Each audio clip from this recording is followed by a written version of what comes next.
Docteur, bonjour. Bienvenue à cet entretien. Shalom. Que pensez-vous de cette apparition de Christ en Côte d'Ivoire et au Burkina? Jésus, notre Seigneur, avait déjà prévenu qu'à la fin des temps, nous assisterons à l'apparition des faux Christ. D'ailleurs, ce que j'appelle aujourd'hui un phénomène d'apparition de Christ n'est pas seulement le fait de la Côte d'Ivoire et du Burkina, il y en a aussi dans d'autres pays à travers l'Afrique et dans le monde.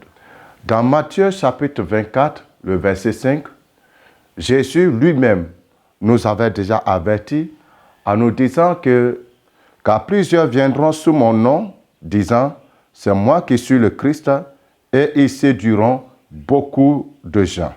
Et il continue au verset 23 en nous disant ceci. Si quelqu'un vous dit alors, le Christ est ici, ou il est là, ne le croyez pas. Dans le verset 24, il dit encore ceci. Car il se lèvera de faux Christ et de faux prophètes.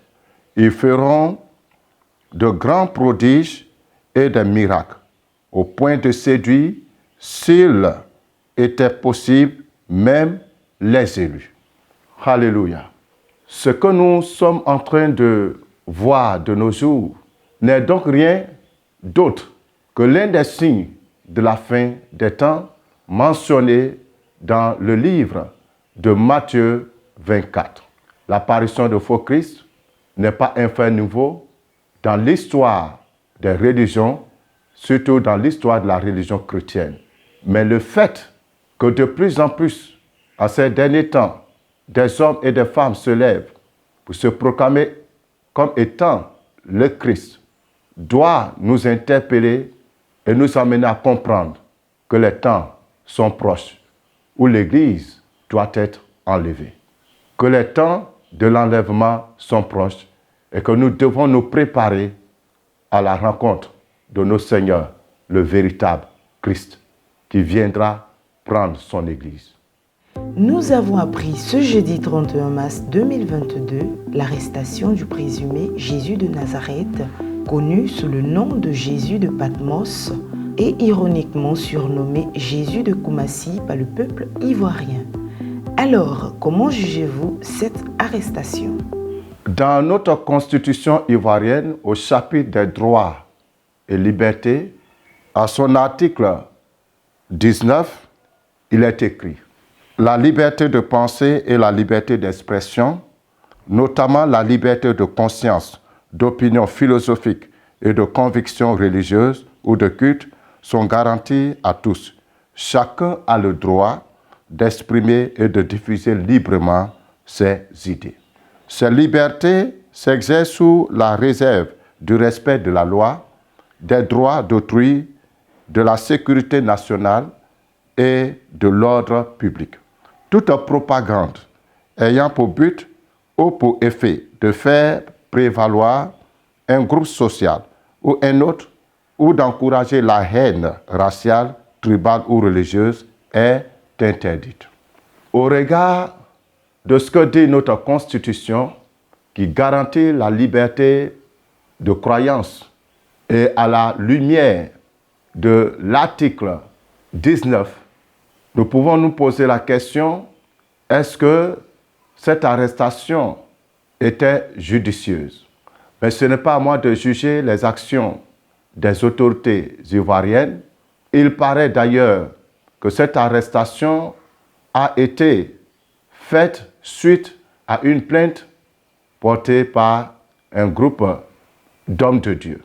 Si cela est vrai, d'une part, nous pouvons nous réjouir de ce qu'un profanateur, un blasphémateur a été mis aux arrêts.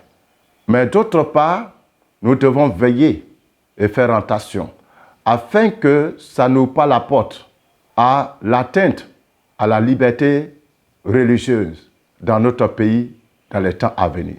Si on arrête aujourd'hui telle ou telle personne pour ses convictions, est-ce que demain, ça ne sera pas le tour d'X ou d'Y pour avoir également déclaré telle ou telle chose? Allons-y y réfléchir. Personnellement, en tant que serviteur de Dieu, auriez-vous intenté une action en justice contre un tel personnage? Non, pour la simple raison que notre Seigneur Jésus-Christ est capable de défendre son honneur. Il fut dans ce même pays un homme qui avait déclaré que Jésus n'a jamais été crucifié, qui n'a pas été ressuscité. Cet homme a été frappé par Dieu et il est mort. Plusieurs philosophes qui, dans l'histoire, avaient renié l'existence de Dieu, l'existence de Christ, ont également été jugés par le Seigneur Dieu lui-même. Je crois donc pour ma part que intenter un procès contre une telle personne n'en vaut pas la peine. D'ailleurs, j'estime que dans ces derniers temps, il y a eu trop de publicité autour de cette personne. Et cela est désavantageux pour l'opinion publique parce que tous n'ont pas la même connaissance, n'ont pas la même résistance, n'ont pas la même révélation, n'ont pas la même capacité de discerner. Beaucoup de personnes plus faibles peuvent se laisser emballer par une telle mascarade religieuse.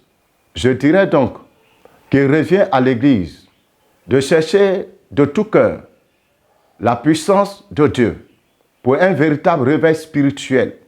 Il n'y a que le réveil spirituel qui pourra balayer, qui pourra nettoyer la fausseté dans l'Église en Côte d'Ivoire. Nous continuerons à assister à l'avènement et à la manifestation des faux Christ. Ce n'est pas un fait nouveau. Jusqu'à ce que Christ revienne, nous allons continuer à en voir sur notre chemin. Mais si l'Église est réveillée, si l'Église joue son rôle en prêchant le vrai évangile, en détournant les âmes de la fausseté, alors nous pourrons gagner le plus grand nombre de personnes à la cause du vrai Christ Jésus de Nazareth. Merci à vous de m'avoir tendu votre micro. J'espère avoir répondu à vos questions. Que le Seigneur vous bénisse. À bientôt.